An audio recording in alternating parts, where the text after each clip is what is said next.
The African American Legend series highlights the accomplishments of blacks in areas as varied as politics, sports, aviation, business, literature, religion, and theater. We'll explore how African Americans have succeeded in areas where they'd been previously excluded because of segregation, racism, and lack of opportunity. I'm your host, Dr. Roscoe C. Brown, Jr., and with us today is Della Britton-Baeza, the president and CEO of the Jackie Robinson Foundation. Hi, Della. How are you, Roscoe?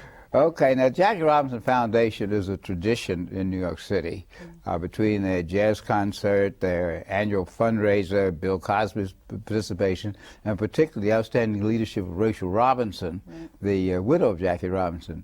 So as the most recent president and CEO, would you tell us a little about the history of the Jackie Robinson Foundation? Sure, Roscoe. I mean, the first thing I would say, though, is the Jackie Robinson Foundation is a national organization. It certainly is headquartered in New York. It was founded in New York, but we're pleased that we have grown over the last 32 years. It was founded in 1973 by Rachel Robinson, as you mentioned, upon the death of Jackie. And it was founded to give scholarship and educational opportunity to minority college students, gifted students who were talented, who were bright, and who got it and yet didn't have the financial wherewithal to attend college. Over the last 32 years, it has morphed, as the kids say, into much more than a financial assistance scholarship program per se. It is an extensive mentoring program. We provide internship opportunities for students.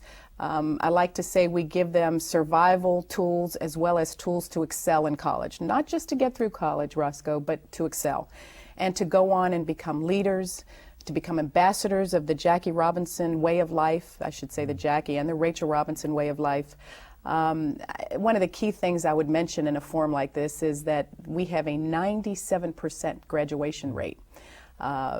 It's a little bit sad to mention in that context that there is a 47% overall graduation rate for African American students in this country, graduation from college, that is.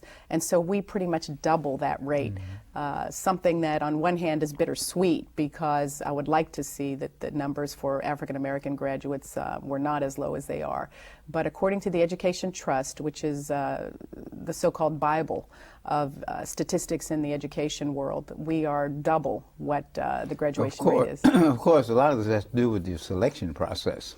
You select outstanding people, and as you say, you provide the mentoring and the internships, et cetera, because many African American students don't graduate in 2 years from community college or 4 years because they have to work, they have family responsibilities, financial. So JRF gives them financial support, they give them mentoring, and then in selecting the students, you select students who have potential. Could you tell us a little about the selection process? Yes, and that's a good point. I mean, I think in addition to our mentoring, we do select well. I mean, we select the best and the brightest, as they like to say, and increasingly we've become partners with corporations in that regard who are looking for the best and the brightest, and we bring them into our system, and then they end up going off into the corporate world and other segments. The selection process is somewhat arduous, as I think members of our primarily volunteer selection committee would confirm. We this year received 3,800 applications from across the country of students who are interested in being Jackie Robinson Foundation scholars. Now, how do they hear about it, by well, the way? you know, we're at the point now where we no longer have to sort of go out and drum up applicants from college graduates. With this technology, high school graduates. With the technology age, Roscoe, we are primarily getting referrals online. Students plug in scholarship. They plug in scholarship for minority students, and the Jackie Robinson Foundation comes up. And quite frankly, just 32 years in existence, the word is out that this is one of the prime scholarships to go for. And so we no longer have to go out like we did in the early days and get students interested in applying. So in receiving, you know, some 3,000 to 4,000 applications a year, we only choose about 100 students from that large body. So, you know, we have the pick on one hand. On the other hand, it's distressing that we can't choose more. So my job as president and CEO, of course, is the constant fundraising to be able to bring more students into the process. But the criteria are stiff. I mean, even within that 3,800, we require a certain grade point average, 3.0 and above, and of course most frequently get well beyond that 3.0. We have a standardized test exam, the SAT test exam, a threshold level that students have to meet. But perhaps more importantly, we have a criterion that students be involved in their communities already. We look for leadership abilities, we look for displays of leadership tendencies, and because those are the things that we want to cultivate and hone and sort of throw, you know, the students out into the world once they become Jackie Robinson scholars, to go on again and have the same qualities and attributes that Jackie Robinson himself Well, let's talk displayed. about some of those qualities and attributes of Jackie. As you know, Jackie and Rachel have been friends of mine since he came into baseball, and and I've worked with Rachel with the foundation, and her brother was a Tuskegee Airman, Chuck Williams, with me overseas. That's where I met them. And Rachel's done a tremendous job of promoting the ideals of Jackie. But let's talk a little about Jackie, because one of the things that we do with the scholars is to help them to understand that they carry on this tradition of Jackie legacy. Robinson. Isn't that they are so smart and fortunate, but they have a task beyond just getting through college and doing well. So tell us, what are some of those issues that Jackie was dealing with that we're trying to get the students in the foundation to deal with? Well, you know, when I think of those qualities, and you know, Jackie's daughter, Sharon Robinson, wrote a book called, that outlined the qualities of her father. And the ones that are my favorites and the ones that I look for when I meet our wonderful, inspiring young students, discipline, quality I think that's increasingly important, you know, in this world where, you know, certainly in the college circuit, it's very competitive. Students have to show the kind of discipline and perseverance to make it through, to surmount the hurdles, to surmount the tremendous competition. Again, community service. I mean, it's something that, you know, few athletes, even today, as enlightened as we are as a society, I'm always shocked to see how few athletes have embraced the concept of giving back to their communities. You know, athletes who started, especially athletes of color who, you know, come up from their bootstraps, as they say, and sort of don't get it, don't realize that part of their job as leaders in society, as examples, as role models, is to give back. But why Jackie got that. I mean, well, first of all, we know Jackie went to UCLA. He met Rachel at UCLA. He went to the Dodgers and helped to break the color line, broke the color line because of his ability to compete and deal with the racism and the prejudice that he faced.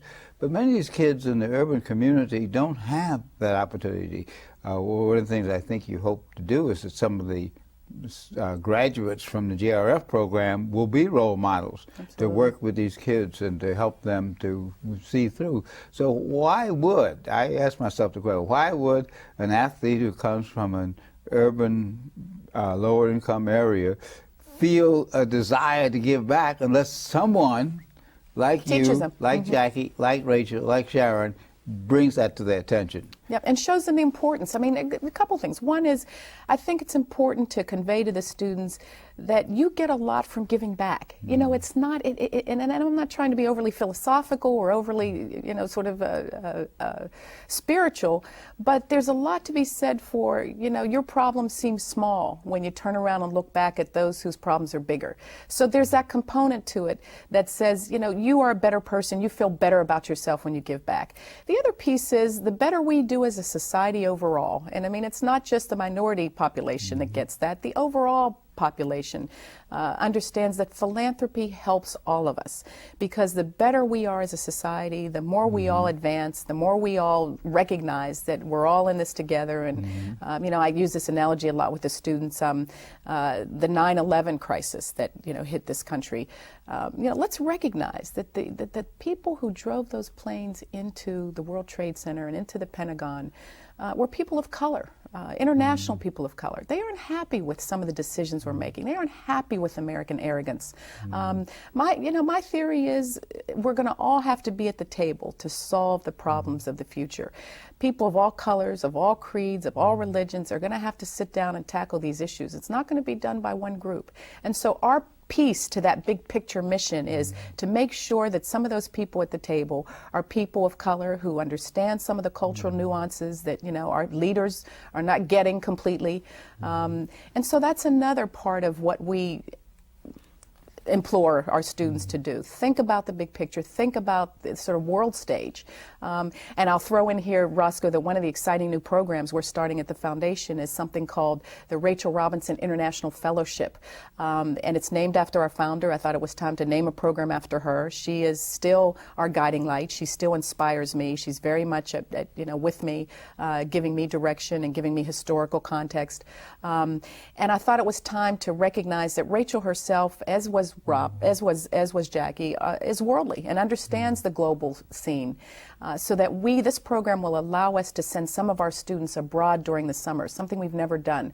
We've placed them in internships domestically, both in the corporate sector and the community services sectors, in the education sector, but we haven't given our students the opportunity to go abroad. And their counterparts, if you will, their competitors on campus are getting these opportunities, and we're not getting them as much. So this program will allow us to send students abroad, not only to work in lucrative corporate positions, but to do community service, to build houses in Peru, if you will, to go to Africa and get a sense of the African diaspora. So I just there's a lot going on at the foundation. Every day I wake up with something else I would like to impart to our students, and it's that kind of a program. It's not just about money. Let's talk about the numbers. When the program started some 30 years ago, I think they were giving 2 or 3 scholarships. Yep. How many scholarships did you give this year? Well, in the school year 2004-2005, we had 251 scholars who are matriculating at 39 colleges and universities across the country and the District of Columbia. And we actually this year are probably going to increase our numbers more than we have historically. We may be adding as many as 90 new scholars, and our rate over the last 10 years or so was something like between 50 and 60 scholars a year. Now, how many graduate each year? Well, we lose about a third of those students a year, not a fourth because we have the incoming freshman class, but we are replacing them at a faster rate. So the program's growing. I mentioned to you that while we're located in New York, we were founded in New York, we are very much of a national organization. We, this year in October of 2004, opened a Los Angeles office. So we have a strong presence there. That was a natural for us, of course. As you mentioned, Jackie and Rachel met at UCLA. They both grew up in Southern California, Jackie in Pasadena and Rachel right in Los Angeles. So that it was a natural for us to have a base out there and to capitalize on that base, if you will. We're looking at markets like Atlanta, Chicago, Boston, Houston, areas where we have large concentrations of scholars, where we actually have selection committees like our one in New York City that are responsible for choosing the students around the country. I'd like to, in the distant future, perhaps establish offices there so that the name is there. It's not just the program itself, Roscoe. I think the name Jackie Robinson is a name that all students should know about. I think all people in this country should recognize the contributions that Jackie made to the society, not just on the ball field, but in general. And Jackie took the high road at a time when it probably would have been easy for him to be highly critical of American society and to lash back at the racial slurs and at the tremendous amount of pressure he felt. Jackie took the high road, I like to say. Well, people who know Jackie know that Jackie is one of the most competitive people ever on this earth. And I've even heard the term hothead sometimes. After he got over those first 3 or 4 years, he became a leader and one of the most aggressive and combative ball players. Yep. He would kick dirt on umpires and so on, which sort of an equal opportunity situation. It's his personality, absolutely. And then after he finished playing baseball, he became involved in business, the Freedom National Bank, chock full of nuts, Jackie Robinson Construction Company, and then working with Governor Rockefeller for so many years. Nelson Rockefeller was a real Jackie Robinson fan. Sure. So Jackie really set a pace for everybody to keep up with. Now, in terms of the ethnicity of our students, you use the word minority. Most of the students are African American, but we have some Latinos and some Asians as well, I believe. Sure, we do. As you know, in all walks and being in higher education yourself, we're wrestling with the term minority. We as a society, I think, are wrestling with what that means. Because the minorities are actually majority. Exactly, in New York more City. and more. Well, and more and more. I mean, if you look at, you've seen the statistics. If you look at the demographics that are coming in with regard to Hispanic Americans and Latin Americans, those numbers by the year, I think the latest statistic I heard was by the year 2050, Latin Americans will be the majority culture, the majority race, however you want to characterize it. And again, that's a sort of challenging reference in this country. And so that's something that I think we need to get our arms around. Obviously, ideally, we should forget all these labels. And, and someday, maybe in my lifetime, I like to think, I tell my kids, in your lifetime, these labels will be less and less important. Yeah, we'll be talking about... But they're still important. We'll be talking about people from Asia who will be controlling the economy. We'll talk about people from Africa who are Asian. And that's a good part of it. Now, the colleges that the students go to, you said, I think it was 39 different ones last year. Colleges. Some are predominantly black colleges, some are Ivy League colleges, some are state universities, etc. Which college has the largest number of scholars? Well, we do have a presence at the HBCUs, I'll say, but we have the largest number. That's tough to say. We have 28 at UCLA, if that gives you a sense. Because you have, it's a big one. You have programs at UCLA and NYU where ours. The university helps to support some of the financials as well as the foundation. We have some partnerships there, What is the amount of the scholarship? We give the cash award to students this year. I'm pleased again to say we've raised it to $6,000 per student with cash going to them. Although that number is a little misleading because we spend another $1,500 or so for each student to come into New York City once a year for a 4-day intensive mentoring leadership development program. So that's real money. I mean, so about $7,500 in cash goes to the students.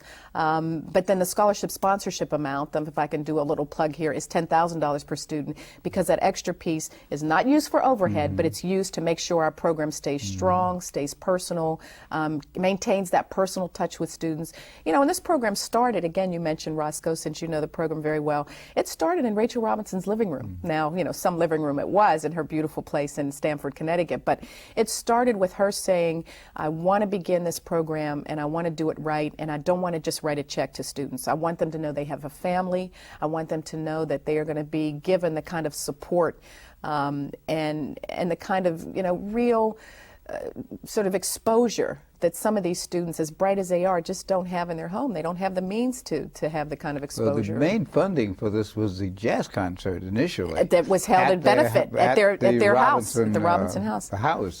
I want to say something about that exciting jazz concert. Tell us about the jazz concert, because that's something that had been a tradition in the New York City area, and for the past couple of years it hasn't existed. So tell us about the future of this Jackie Robinson jazz concert. Well, I'll talk about it. I'll take a second, though, and tell you that one of the exciting things about that jazz concert, the story I'd like to tell is when Jackie was alive, he and Rachel began to do the jazz concerts, which is a benefit concert where all the great names in jazz. Dizzy Gillespie. I remember riding up to one of those jazz concerts with Dizzy Gillespie, who lived a couple blocks from me in Englewood, New Jersey. But Dizzy, Sarah Vaughan, Lionel Hampton. I mean, the whole panoply of the great jazz artists performed for free, gratis at these concerts. And the original jazz concert, I think it might have even been the first one, or certainly the first few, raised money to benefit a young preacher named Reverend Martin Luther King, who was crusading in the South, and the first Jackie Robinson Foundation, first Jackie Robinson jazz concert that occurred at Rachel and Jackie's home raised bail money for Martin Luther King and the people who were protesting in the South with him. So there's a tremendously rich history surrounding that concert. We are bringing it back. Before I came on a year and a half ago, we had stopped doing the concert for obvious reasons. I mean, it was not, bringing in the finances. It was becoming too expensive. One reason, and I'll say, is because some of the jazz artists that performed were asking for compensation. In the old days, see, Dizzy and the guys did it for free. But, in this age of, sort of meism, rugged individualism, if you will, the revival of same, the jazz artists began to ask for compensation. So it was becoming, or if not compensation, they wanted to, you have to support my expenses and my entourage and my hairdresser, my makeup people and whatever, without pointing any fingers. And so it became too expensive. But we're bringing it back. We have a couple of large, I won't reveal them now because it's probably not appropriate, but we have some large corporate sponsors, and we're going to bring it back hopefully in a big way in June of 2006, and we'll put that back on the historical map again. Well, speaking of corporations, one of the main supporters, other than the jazz concert, have been the corporations, the Cheeseboro Pounds Company, Absolutely. And Coca-Cola Company, Goldman and a lot Sachs, of companies Merrill Lynch, have Deloitte. supported this. Now, what are you doing now to get your outreach to corporations? Well, you know, believe it or not, Roscoe, that's the easier sell, because corporations now, in various degrees, are getting the concept of diversity. They're finally, it's sort of, it's moved from the spook who sat by the door and the sort of, you know, the taint of affirmative action to corporations realizing, again, the only way we're going to solve the problems of this next century is to have a diverse workforce. So what we're finding is corporations are coming to us. I mean, I literally don't have enough staff to send out on corporate calls to say, please come on board with us as a partner. The more you invest in the programs like the Jackie Robinson Foundation, we like to think ours does it as well as the best, the more you will get a workforce that is able to do the job and able to not window dress, but come to the table with some real skills. So we are finding wonderful partnerships. We recently signed on Deloitte as a big partner, but Merrill Lynch, Goldman Sachs, as you mentioned, Coca-Cola, Cheeseboro Ponds, which is now Unilever, is our oldest sponsor and one of our largest. They're from Connecticut. They're originally from Connecticut, and that maybe was the tie, although, as you know, Jackie, as you mentioned, worked at Chock full of Nuts, so I think there was a tie there with those corporations. But I could go on, and I want to be careful because, you leave interviews like this and you say, oh, I forgot to mention. But, we've had just wonderful corporate support, and we continue to get that.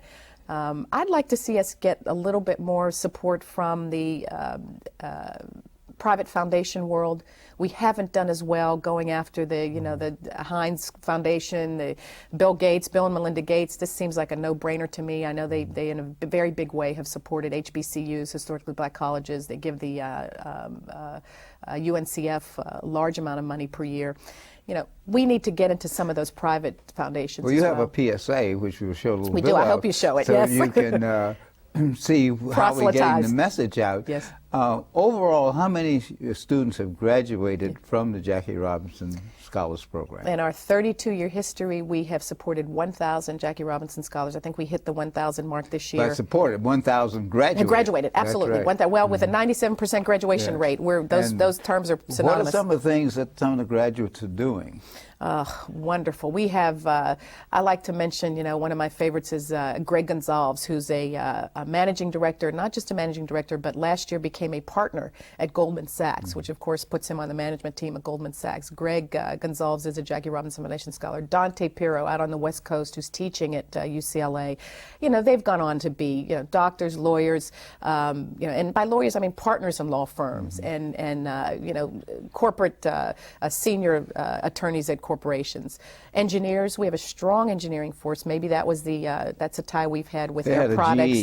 GE Foundation. GE has been a big supporter of the Jackie Robinson Foundation through the years, and they earmark, rightfully so, they earmark their support for engineering students.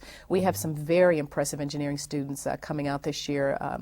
A woman, Chalusa, who's coming out of, in fact, one of your local schools here and is going on to be an engineer, as an Air Products scholar.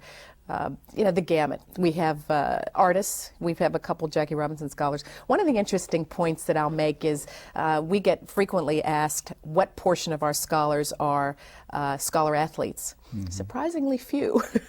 We're getting the best and the brightest. We're getting the real academics. They also, exactly. They also pretty much support. As we come to the close of the program, would you tell us why you decided to become the president? Wow, it's an interesting question because as you well know, it's a third career for me. I'm a lawyer by training, started with a large law firm in Washington, Covington and Burling, went in-house at ABC Television, ran 2 family businesses in the television business as well as in the record industry. I've always had my foot in nonprofit. I've always sat on nonprofit boards from the time I was a young adult. And 2 of my 3 children went off to boarding school, and I found myself in a position where I wanted to go back and do something more full-time. And this was a no-brainer. I was literally at a reception, and somebody said the Jackie Robinson Foundation had an opening for the president, and I couldn't pick up the phone fast enough and say, will you interview me? You know, it's a labor of love. It's an easy sell. Well, it's a labor of love, but it's a labor of a lot of activity, a lot of energy. Absolutely. So I want to thank Della Britton-Baeza, the President and CEO of the Jackie Robinson Foundation, for being with us today on today's African American Legends. Thanks, Della. Thank you, Roscoe.